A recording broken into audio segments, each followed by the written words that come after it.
Bonjour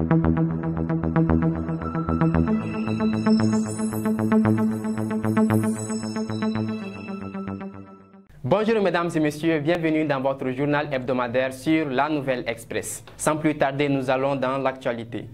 Le nouveau chef de la MINUSMA et représentant du secrétaire général de l'ONU, El Gassim Wane, est arrivé ce mercredi 5 mai à Bamako. Il a rendu aussitôt visite aux autorités de la transition. Hier, le président Bandao l'a reçu en audience à Koulouba. Selon le nouveau chef de la MINUSMA, les échanges ont été fructueux. Il s'est dit être encouragé au Mali par les efforts déployés visant à une transition inclusive et l'établissement des jalons pour la refondation de la nation.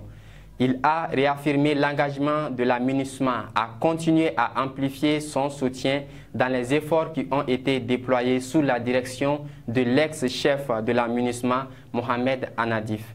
El Gassim a aussi réitéré sa détermination à mener à bien la transition en cours et permettre le retour durable de la paix et de la stabilité dans le pays.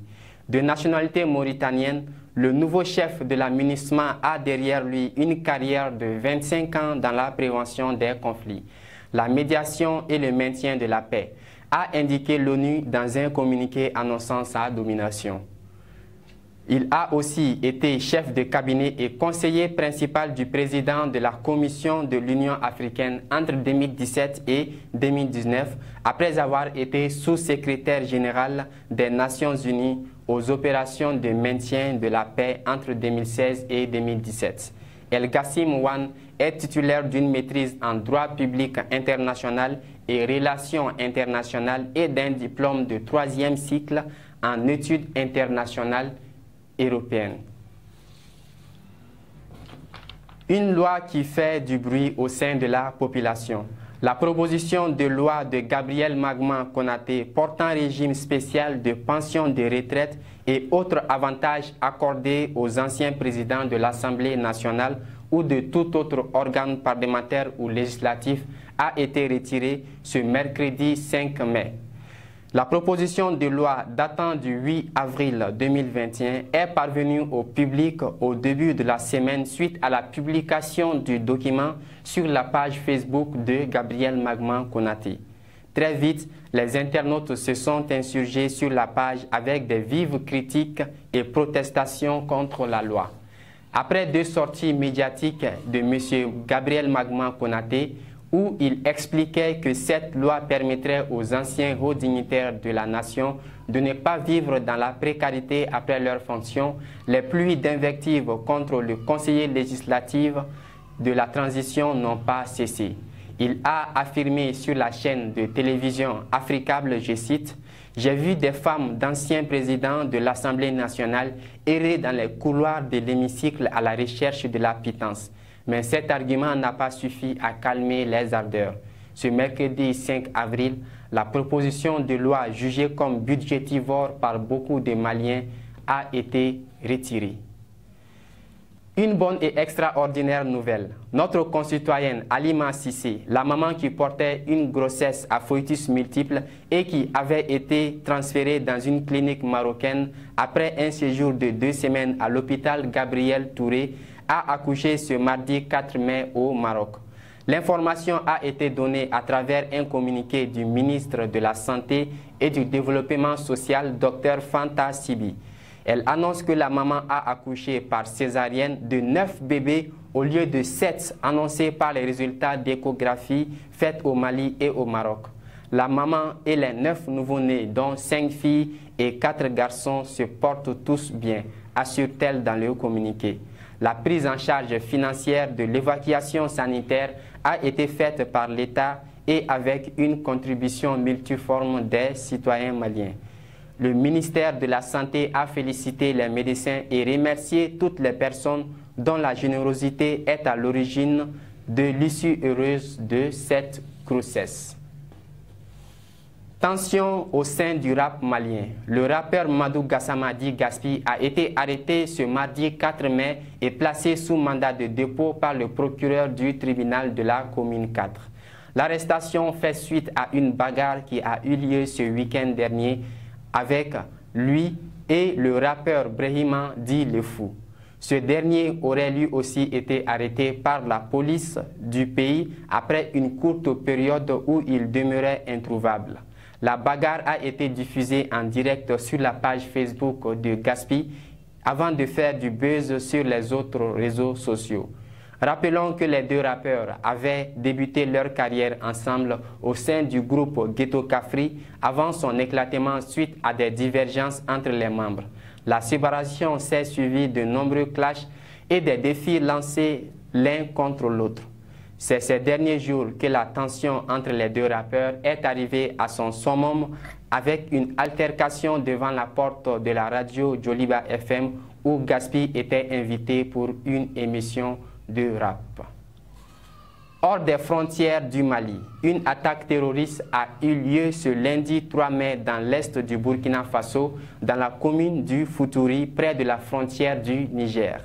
Le bilan fait état de 25 personnes tuées, dont 11 terroristes et 2 civils enrôlés dans la lutte antiterroriste dénommée Volontaires pour la défense de la patrie, VDP, indique un communiqué du ministre de la Communication Ousseini Tamboura. Cette attaque est l'une des plus meurtrières depuis le début des opérations djihadistes au Burkina Faso il y a 6 ans.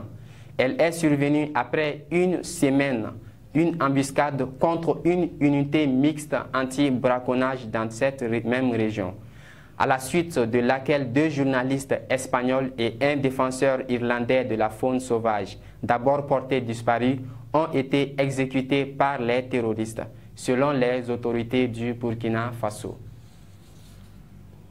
Au Congo, la fin d'une épidémie. Le ministre congolais de la Santé a annoncé au début de la semaine la fin de la 12e épidémie de la maladie à virus Ebola en République démocratique du Congo, près de 3 mois après sa résurgence dans le Nord Kivu. On dénombre au total 12 cas enregistrés avec 6 décès dans la province du Nord Kivu. L'utilisation du vaccin a eu un grand impact dans l'endiguement de ce virus depuis sa réapparition le 7 février dans cette province du Nord Kivu. Le vaccin RVSV Zebov, fabriqué par le laboratoire américain Merck Sharp & Dohme MSD, a été utilisé pour prévenir la propagation de cette 12e épidémie, a indiqué le ministre congolais Jean-Jacques Mbungani. Malgré cette déclaration, le gouvernement congolais invite la population à la vigilance et à rester en contact avec des équipes de surveillance qui vont continuer de travailler avec les autorités sanitaires locales du Nord Kivu, a ajouté M. Mbungani. En Ouganda, le chef rebelle ougandais Dominique Ongwen a été condamné ce jeudi 6 mai 2021 par la Cour pénale internationale à 20 ans de prison pour crimes de guerre et crimes contre l'humanité. Il avait été reconnu coupable en février de 61 chefs d'accusation. Dominique Ongwen est un enfant soldat ougandais devenu un combattant de la brutale rébellion de l'armée de résistance du Seigneur LRA lors du Resistance Army. À 45 ans, il a été jugé coupable de meurtre, viol, d'esclavage sexuel et de conscription d'enfants soldats. Dominique Ongwen aurait bénéficié d'une circonstance atténuante vu qu'il a lui-même été enlevé par le groupe rebelle à l'âge d'environ 9 ans et enrôlé dans leurs armées, ce qui lui aurait permis d'être condamné à 25 ans de prison au lieu de la réclusion à perpétuité réclamée par ses victimes. Selon l'Organisation des Nations Unies, la LRA a massacré plus de 100 000 personnes et enlevé 60 000 enfants lors de violences qui se sont déroulées au Soudan, à la République démocratique du Congo et à la République centrafricaine. Au Brésil, un raid policier meurtrier dans une favela de Rio. Au moins 25 personnes, dont un policier, ont été tuées ce jeudi 6 mai dans la favela de Jacarezinho, dans le nord de Rio de Janeiro, lors d'une opération antidrogue. Selon certaines informations, Cette opération est l'une des plus meurtrières de toute l'histoire de cette métropole. Au lendemain de ce massacre, les habitants et les associations ont manifesté pour demander justice et protester contre les violences policières. Les échanges de tirs ont duré 7 heures entre les policiers et les trafiquants de drogue. Les habitants de la localité dénoncent des scènes de guerre jusque dans leur domicile. Des images de chambres et de salons ensanglantés et tous désordonnés confirment ces déclarations. Dans un communiqué, le 6 mai, Amnesty International condamne le nombre de personnes tuées dans cette opération, dans cette favela de Jacarezinho, dans Rio de Janeiro. C'est tout pour ce journal. Merci de l'avoir suivi. Nous vous donnons rendez-vous à une nouvelle édition du journal sur La Nouvelle Express. D'ici là, portez-vous bien et merci.